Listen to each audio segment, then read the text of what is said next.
Good afternoon. Welcome to a panel about competitiveness in the European Union. I am very honored to be sitting here with a Polish strategist, founder of the Poznań Institute, Jan Zujewich. Thank you very much for joining us here in Budapest. Thank you very much for joining us at the Ludovika University. Thank you. Thanks for having me. No, thank you very much. So my first, let's say, opening question is, how do you like the campus? I think Only it's good wonderful. answers. I think it's wonderful. I'm really amazed about the campus. I've already, I think I will repeat myself that I really like the formula of the Ludovika Festival, because in Poland we have or the festival or the conference, but here it's somehow joined, and yes, it's nice that you can party yourself and you can enhance yourself with the very nice ideas.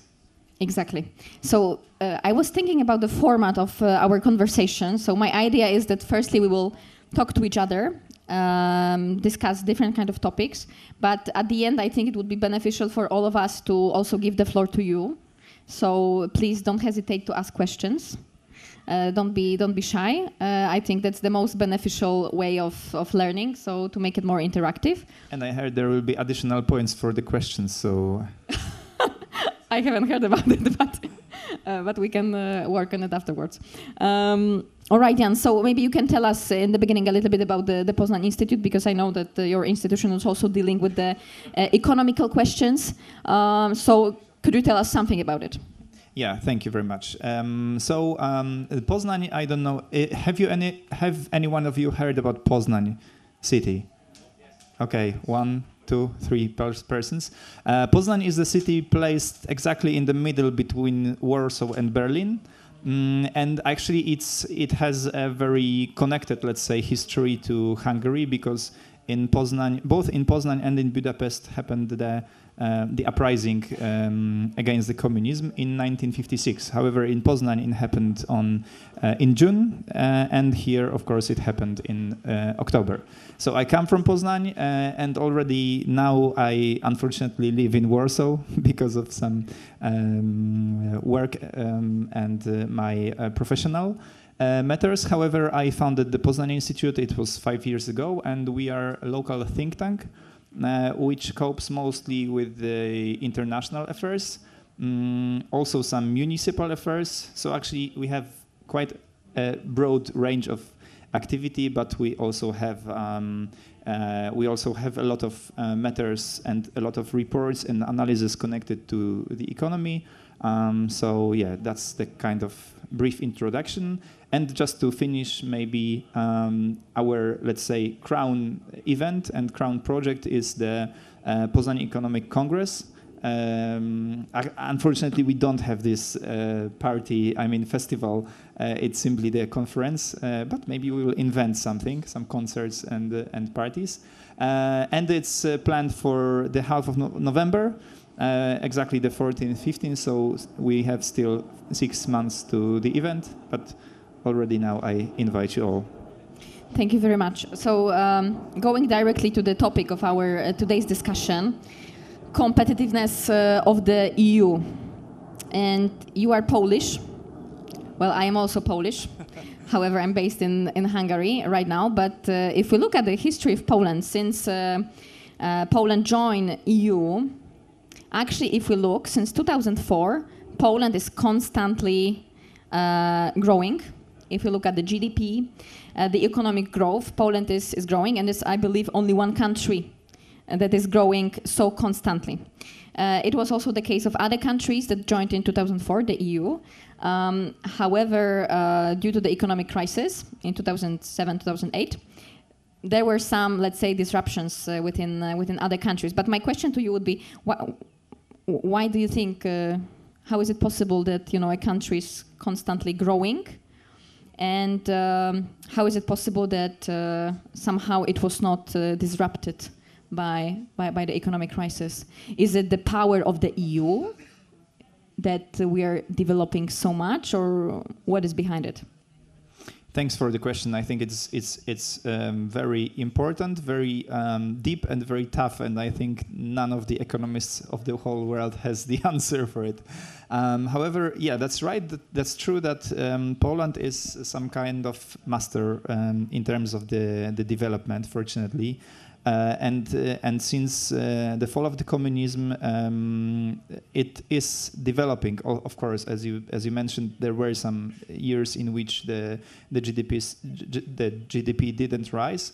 However, we have in total, in the big picture, the development of Poland is very impressive, and it's one of the highest rate in terms of last 30 years.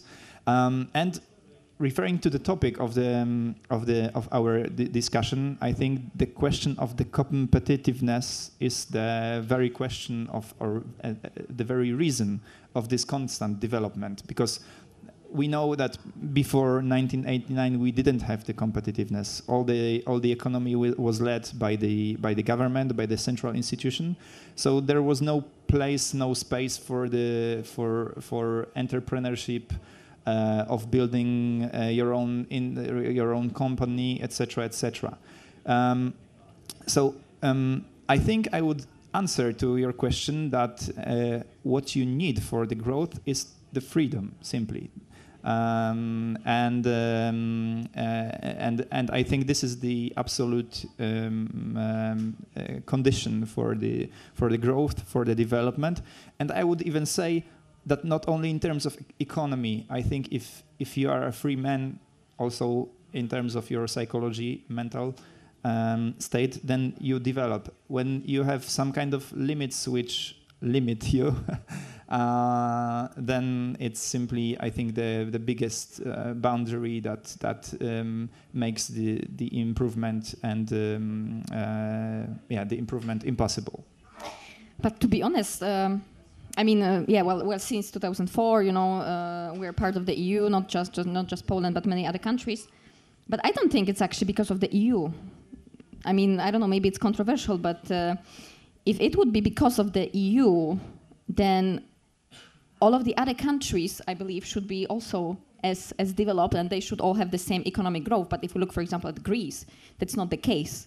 Or if all of the other countries would be developing at the same time, we would be not able to actually catch, for example, Germany or France. Yeah, that's right. And I think because I think the biggest issue, the biggest problem, or the question in terms of competitiveness and the EU also, is that whether the total freedom is the best condition for competitiveness. I mean, when you have some kind of limits, some kind of rules that you have to obey, or there is no interference of the country, then you probably have the best conditions for the competition between the companies and the businesses. So the liberals would say that when you have the biggest freedom possible, then you will develop and compete the most. But on the other hand, we can see that there are countries which have the very liberal system, but it doesn't work that well. I mean, there were many histories of creation of monopolies or oligopoles. Also in the liberal market. So on the other hand, I would say that, so this is also a very important argument. In the history of the economy, we have a lot of examples of how the countries built the power of the economy of the country. I mean, with the state interference, with the help of the state, they prepared, great, industry of maritime industry or some car industry. I think one of the most fresh example would be the industry of electric cars in China. China actually is the biggest example for the national for the state interference in the economy. Yeah, so maybe I know that it's not my role for this panel, but I would make this question whether it should be total free economy or it should be economy with the influence of the state.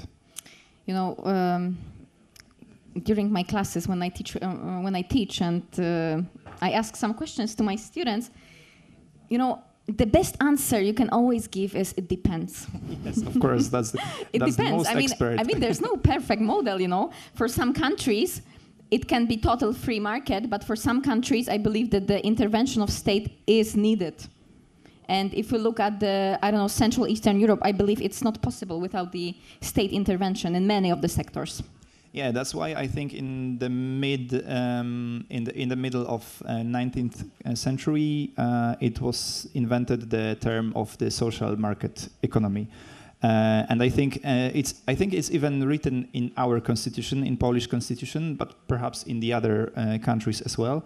And I think that's the best answer for this. That of course, I think there you will not find any expert who will say that the return to the central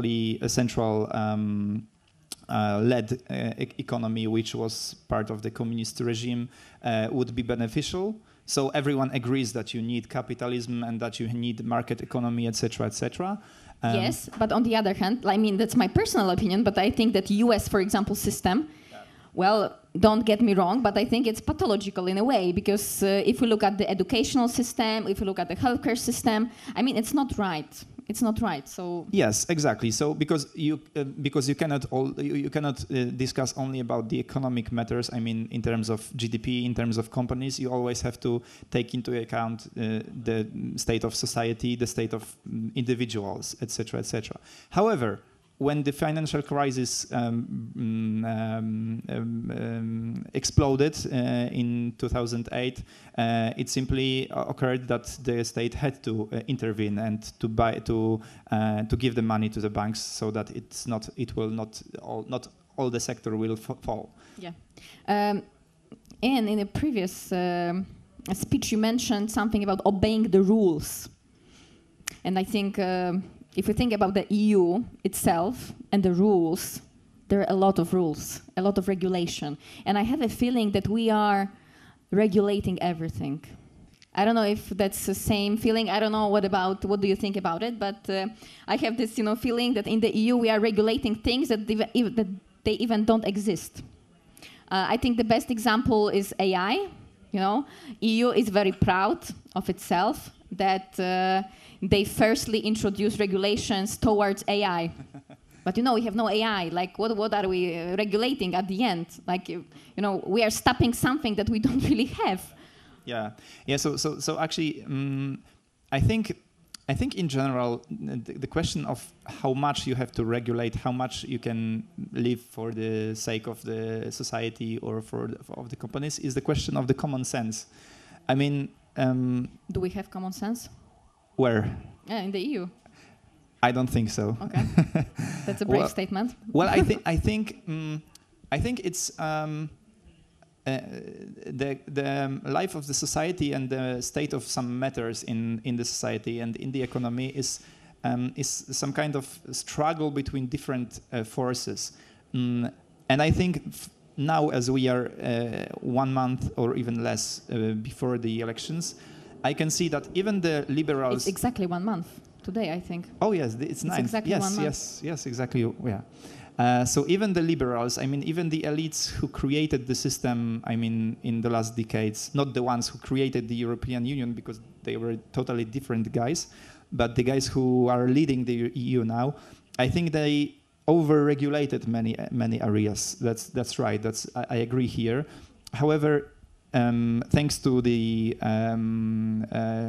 rural guys, I mean the agriculture, the guys who lead the agricultural industry, that they went out to the streets, they started to protest, and thanks to many other environments, who were shouting for last months or even years that we are going into the wrong direction of the EU, that even the today elites, they realize that something's wrong and we need to, I don't know, maybe even turn back, but at least change the direction, change the course.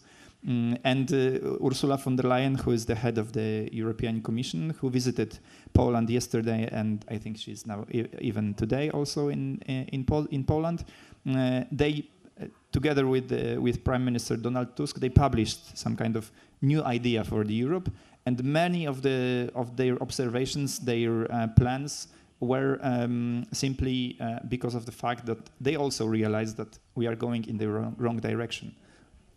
Oh, yeah, well, but we implemented so many policies. I don't know, let's take into account the Green Deal policy.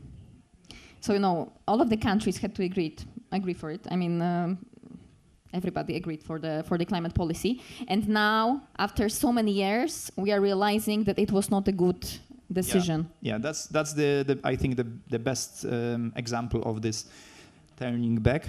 And I would say that when we analyze the question of the climate policy, the Green Deal, etc., in terms of competitiveness, then I would say that it's the best example of totally absurd practice that was introduced. I think there are two reasons that we could think about in terms of introducing the climate policy.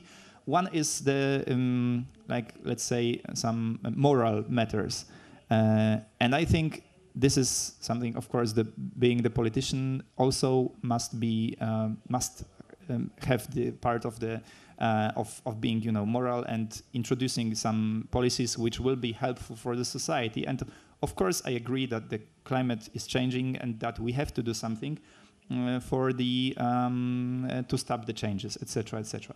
But there is also some opinions that it was introduced just to build some kind of industry to sell the services, sell the equipment, to make our environment clean. And I doubt which option is the real one. However, we can see now the effects are that the costs of the industry production, of work of men, of different types of companies' costs are much higher than in the previous years. And at least in Poland, I think the March, I don't know the April data, but March was the highest amount of declaration of reducing the workforce of many many factories and other industry places in Poland. So that's the most probable reason is that the costs of leading the business are higher, and this is mostly connected to the climate policies, to the costs of energy, because this is, I think, the crucial one, the crucial area, because the energy gets higher and higher because of the ETS, because of the very high standards. And what's the most awkward, I think, is that only Europe and maybe the United States, but I don't think it's in the whole country, are paying such big attention to the climate matters. Mm-hmm. I don't really think that US actually pays so much attention. Maybe there's a lot of all of those talks in the media, but at the end of the day, if you look at the countries that have heavy energy industries, so the countries that have actual resources, gas, coal, anything else, of course, the climate concerns are there, but at the end of the day, in their interest would be just to sell us their resources, and that's it. So if we look at the Europe as a continent, on the one hand, I understand why we need to take the actions. I mean, we need to care about the planet. We need to take care about the sustainability. We need to leave the planet in a good condition for our grandchildren. But on the other hand, we do not have many resources here. We do not have enough resources to satisfy our needs, so we need to create something else. And here comes either the nuclear. Hungary has nuclear, Poland doesn't. Here comes the possibility of investments in the renewables, which are unfortunately in most of the cases being produced in other places. We don't have our using own... a lot of the energy that is, dirty, etc., etc. Yeah. So we have a problem in Europe, and Green Deal completely destroyed in a way. I mean, Green Deal. I mean, we destroyed actually. The policymakers. But when I talk about EU, I talk about us because we are the EU. But the problem is that we completely destroyed the automotive sector, for example, in Germany. Yeah, that's right. From being a leader in the automotive industry in the whole world, Germany became a total victim of its own actions. Yeah, when I actually now we have Volvo who is sold to Chinese. We have Saab which is also sold to Chinese. MG, one of the most traditional British company producing cars, is also owned by the MGs. When we, as Poland, tried to run our own car company, it's called Izera. I don't know if it's already stopped by the new government or not, but we didn't have the other possibility because it was the concept of electric cars, and we didn't have any other possibility than to buy the parts of this electric car and the batteries from the Chinese and the technology. So we can see that, that's right, that actually the Green Deal made the automotive industry in Europe uncompetitive. Yeah.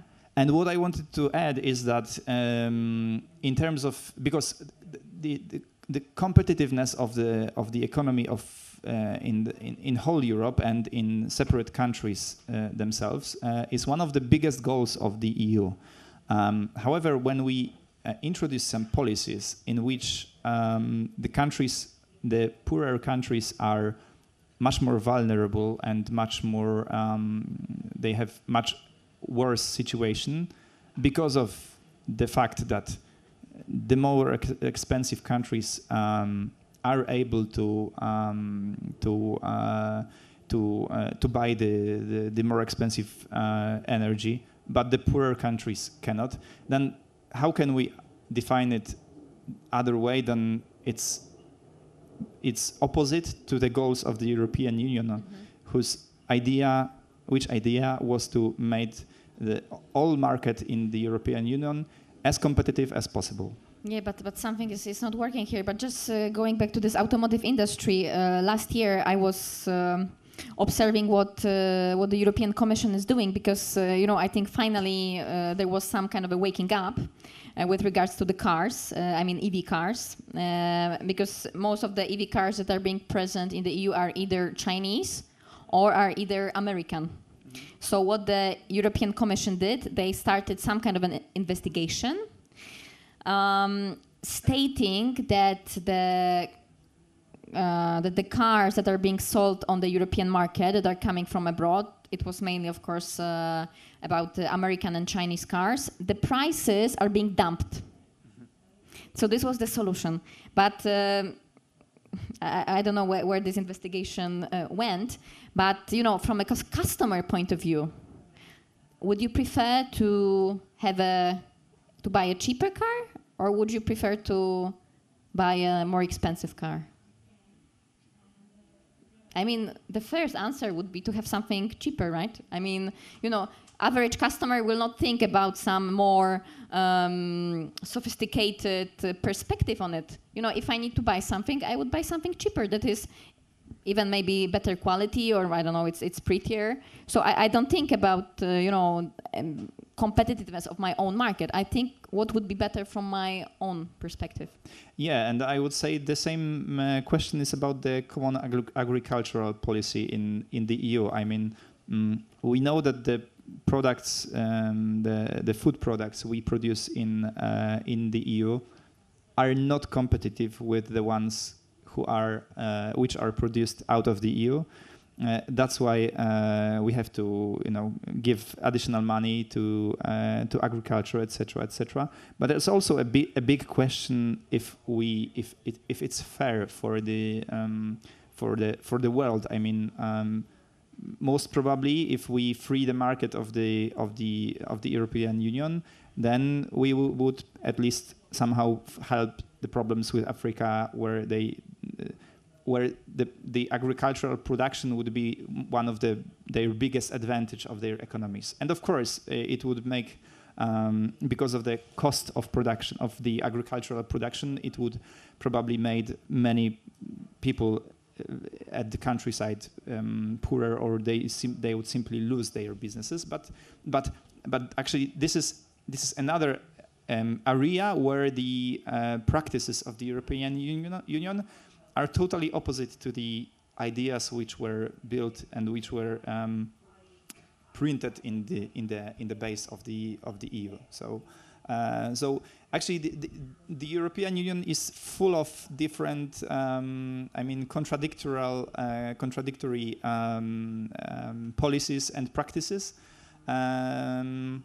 And I think we, as the Europeans, especially exactly in 1 month before the elections, we should look for the candidates and for politicians who would realize this common sense, which should be some kind of new base for the EU. Mm-hmm. But if you look at the EU itself, do you think it's competitive on the global scale? EU as a whole, not as separate countries, but if you look at the EU. Well, when we think about competitiveness, we cannot think only about the question of price. And I think in general, the European businesses are the ones who produce the best quality, because we also cannot forget about the services. It's also part of the economy, and we can argue that perhaps 20 years ago, when maybe the globalization and the outsourcing of the production to the West, to China, to India, to Bangladesh, etc. Maybe it began earlier, but when we think about a couple of decades ago, we have when we thought about the Chinese products, we thought about very poor quality, very low price. So we bought some products which should be thrown out, after a couple of days of using it. But now the quality of their products are very comparable to the ones who are produced, if they are totally in general produced in Europe. But in terms of services, I think there is no, in general, place where the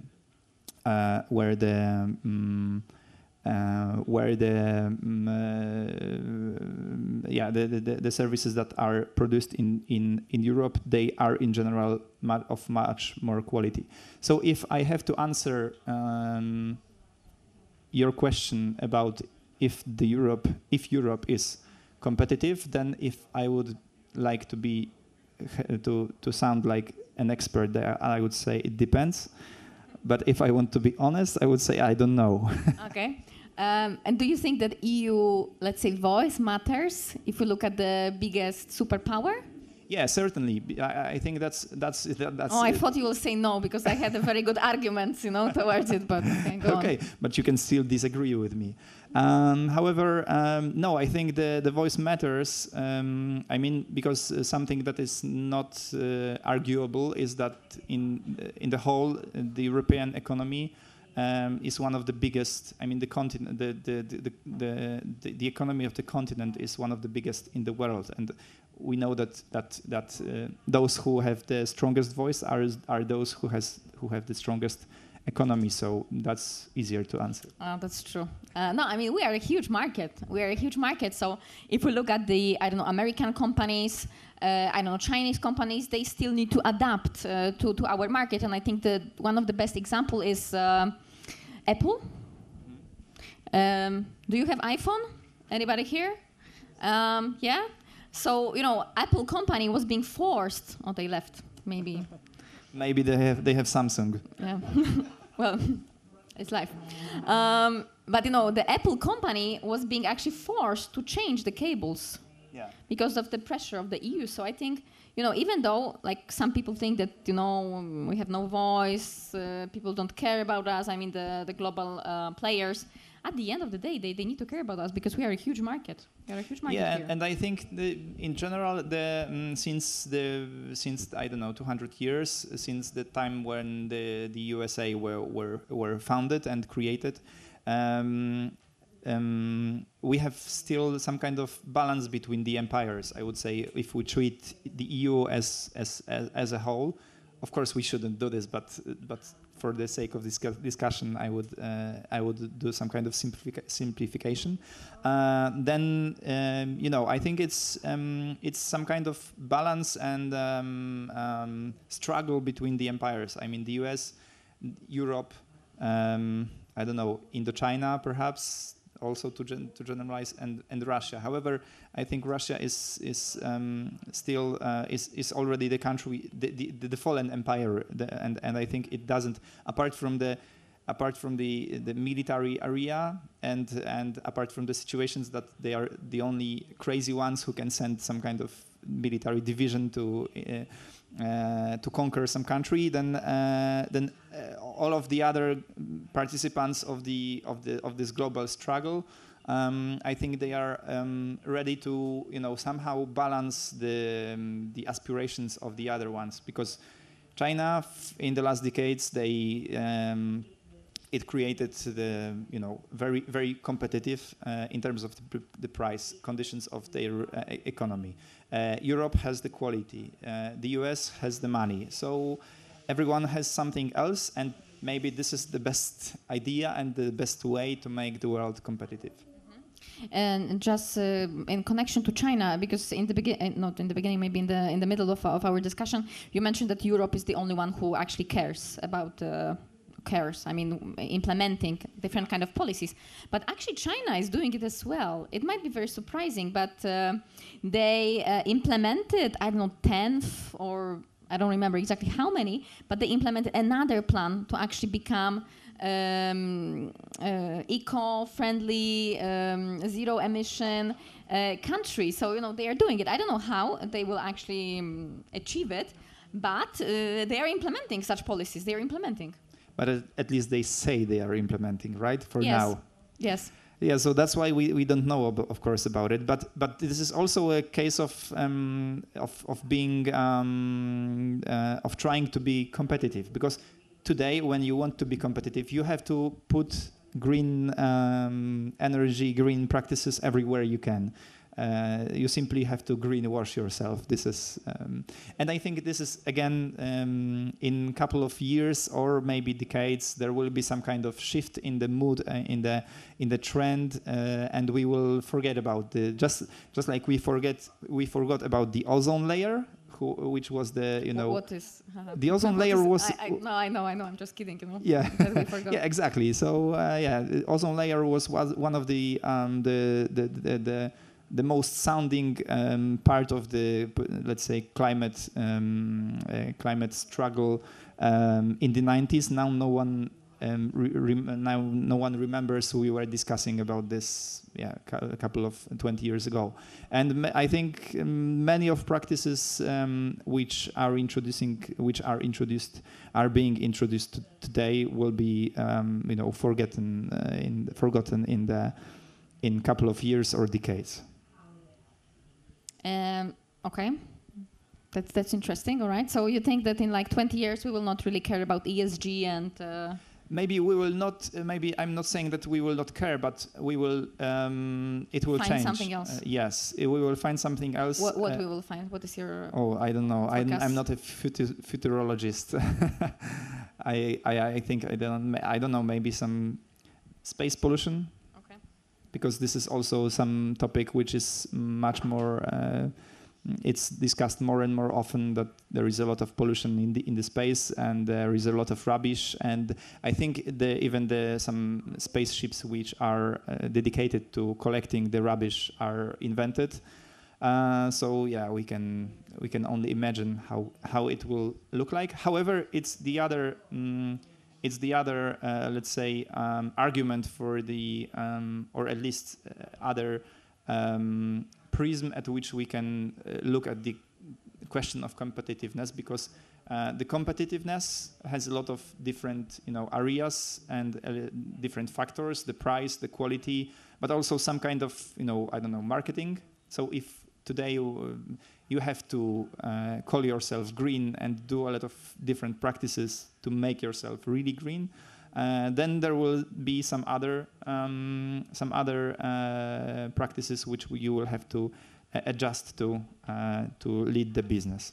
So we will find some other religion. Certainly. That we will follow. All right. Do we have any questions from the audience? Oh, all right. Oh, there's even a microphone. Is it working? Yes.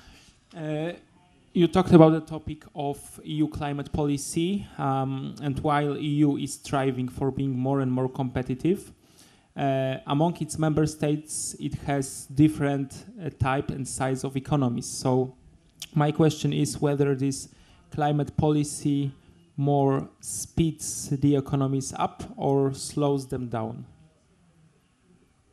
My opinion is that it's, maybe... It depends. It depends, yeah. As an expert, I can say that it depends. But for example, looking at Poland and looking at what's going on in Europe, and also looking at how people, the voters, react to all these practices, I would say it rather has the negative impact on the economy, on the state of society. Well, my personal opinion is that, each member state, each country has totally different history. It has totally different past. And, in some cases, it's very easy to implement all of those policies, because some countries actually are almost in 100% in compliance with the regulations. But if you take into account other countries with completely different history, I'm sorry, but it's not possible to implement it. So I think the climate policy should be either much more diversified and suited for each country's needs, because, at the end, the motto of the EU is united in diversity. But where is this diversity? At the end of the day, if you don't agree to the whole policy, it means that you are a Eurosceptic. Yeah. And I have this feeling that, if we will not try to improve certain policies, if we will not improve ourselves, we will just stay at the same level. And I think that's the sickness nowadays in the EU, that you cannot criticize anything. Yeah, I think that's the biggest threat to the state of any entity, I would say, for the NGO, for the company. The questioning of the status quo is one of the most important. The courage to get out of the comfort zone, I think it's the most important for any entity, for any organization, etc., etc. Of course, it's very, very simple, and it's obvious that we live in the world which changes like week after week. So we have to adjust to the new situation. To the new situations, and that's why we have to question what we previously implemented. Yes, you're totally right. So and then we will be competitive. Yeah. So we are living in a changing world. There is a new world order that is actually being set up right now, and we need to adapt, because either we will join the race. We will either become more competitive, or we will just die somewhere at the end of it. All right. What a negative. No. I think it's very positive. No way it's negative. I think it's good. We should join. I think we can, but something must be changed. Yes, certainly. No, it's positive. It's positive. Yeah, don't be negative. No, come on, sun is shining. We are in a beautiful Budapest. We should be positive. With a wonderful company. Yes. All right. The clock says it's over, so I'm saying it's over. Thank you very much, Jan, for joining us today. Thank you for the audience, for listening. And I hope we see each other the latest at the Poznań Economic Congress, yes. 14th, 15th of November. Yes, I will spread the news. Thank you very much. Thank you, and have a nice day. Szép napot!